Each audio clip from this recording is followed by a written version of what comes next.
अकोल्यामध्ये भाजपमध्ये असा प्रचार सुरू आहे की राजेश मिश्रा यांनी भाजपला पाठिंबा दिलेला आहे। ज्या माणसानं या शहराले एक कलंकित नाव दिलेलं आहे टिपू सुलतानचा, ज्या माणसामुळे या शहरामध्ये जे गोरगरीब लोक आहेत त्यांच्यावर 5 पट टॅक्स लावलं, ज्याच्यामुळे हा शहर सत्यानाश झालेला आहे, त्याले मी कदापित पाठिंबा देणार नाही।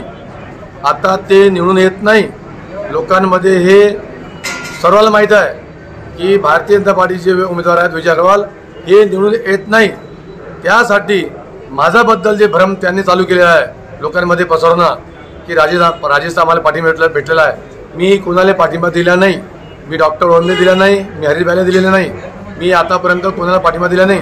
विषय हिंदुत्वाचा आहे, विषय धर्माचा आहे।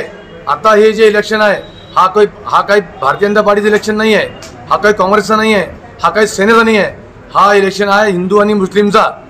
त्या विषयावर मी 10 वेळा बोललो की विजयजी अग्रवाल सोडून, आणखी सांगतो मी की विजयजी अग्रवाल सोडून, कारण की त्यांना लोकांना नकारून दिलेला आहे। आता राहिले 3, डॉक्टर ओळंबे, मी राजेश मिश्रा, हरीशभाई। यापैकी राजराजेश्वर मंदिरमध्ये प्रत्येक जे समाजाचे लोक आहेत त्यांना अध्यक्ष प्रत्येक समाजाचे त्यांना तिथे बोलवा, त्यांच्या समोर आमची चिठ्ठी काढा, ज्याच्या नाव येणार तो हिंदू धर्मासाठी समोर येणार, असा माझा आव्हान आहे।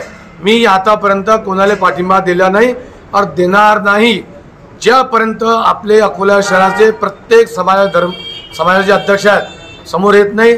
ते त्यांनी पुढाकार घ्यावं, राजेश्वर मंदिरात यावं, तिथे चिठ्ठी टाका, त्यासाठी मी तयार आहे।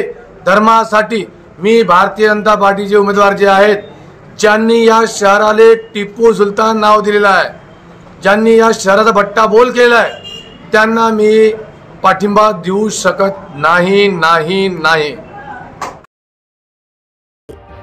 ताज्या बातम्या आणि घडामोडी बघण्यासाठी महाराष्ट्र मेल या चॅनलला लाईक आणि सबस्क्राईब नक्कीच करा।